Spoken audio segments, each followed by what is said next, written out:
Buenas tardes. Hoy tenemos el honor de conversar con la doctora Elizabeth Orruria, especialista en criminología y estudios sobre el crimen organizado.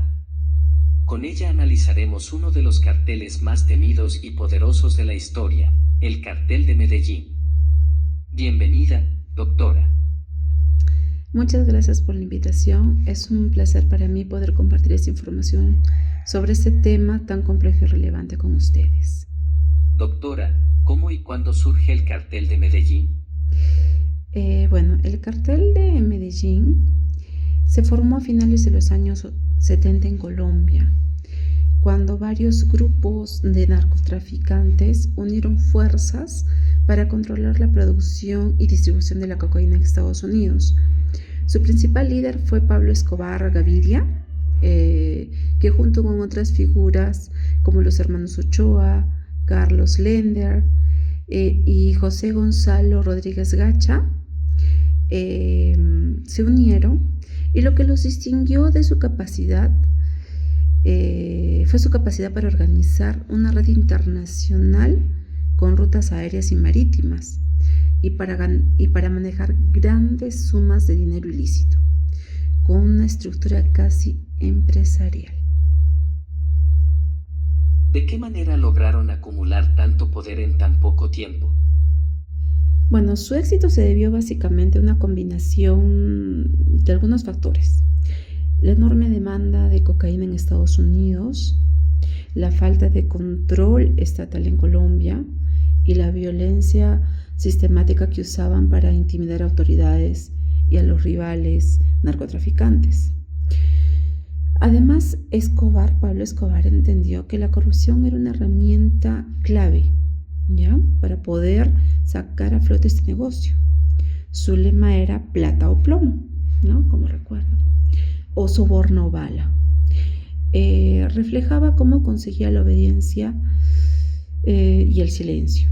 También financiaba obras sociales en Medellín, lo que le ganó cierto apoyo popular entre los sectores pobres. ¿Cuáles fueron las consecuencias más graves que dejó el Cartel de Medellín en la sociedad colombiana? Bueno, el impacto fue devastador. Durante los años 80 y principios de los 90, Colombia vivió una ola de terrorismo: asesinatos de jueces, policías, periodistas, políticos. Hubo atentados con carros bomba, secuestros y una guerra abierta contra el Estado.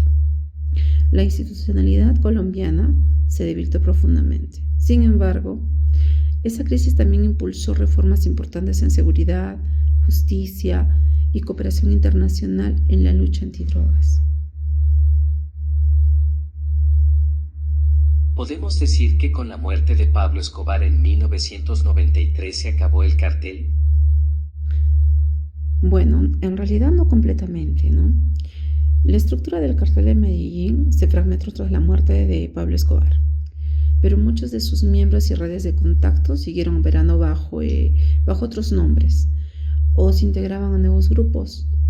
De hecho, el vacío que dejó dio paso al auge del Cártel de Cali y posteriormente organizaciones más pequeñas, conocidas como oficinas de cobro o grupos residuales. Pablo Escobar murió, pero el modelo de negocio que él perfeccionó continuó evolucionando. Doctora, ¿qué diferencias existen entre el Cartel de Medellín y los carteles actuales, como el de Sinaloa o el Jalisco Nueva Generación? Bueno, la diferencia es que hoy en día estos cárteles son más descentralizados y son más tecnológicos también, porque la tecnología ha avanzado. En realidad ya no dependen de una sola figura carismática como lo fue Pablo Escobar. Utilizan redes internacionales de lavado de dinero, las famosas criptomonedas que han aparecido en los últimos tiempos, y rutas más diversificadas. Además, están conectados con grupos criminales en Europa, Asia, África, pero a pesar de todo ello mantienen la misma lógica: el control del territorio, la violencia y la corrupción como herramientas de poder. Desde su experiencia, ¿qué lecciones dejó el caso del cartel de Medellín a los gobiernos latinoamericanos?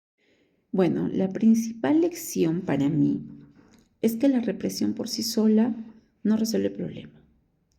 Se necesitan políticas integrales, educación, empleo, inclusión social y fortalecimiento institucional. El narcotráfico prospera donde hay desigualdad, donde hay falta de educación, donde hay corrupción y falta de oportunidades. En realidad la lucha debe ser no solo policial, sino también económica y cultural. Doctora Urrutia, muchas gracias por su tiempo y por compartirnos esta valiosa información. Así es. Gracias a usted.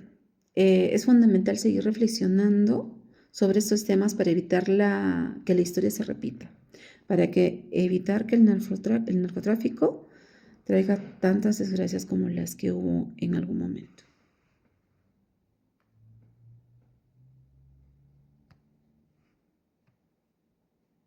Hemos conversado con la doctora Elizabeth Urrutia sobre el cartel de Medellín, su historia y las lecciones que aún deja en América Latina. Gracias por acompañarnos. Muchas gracias.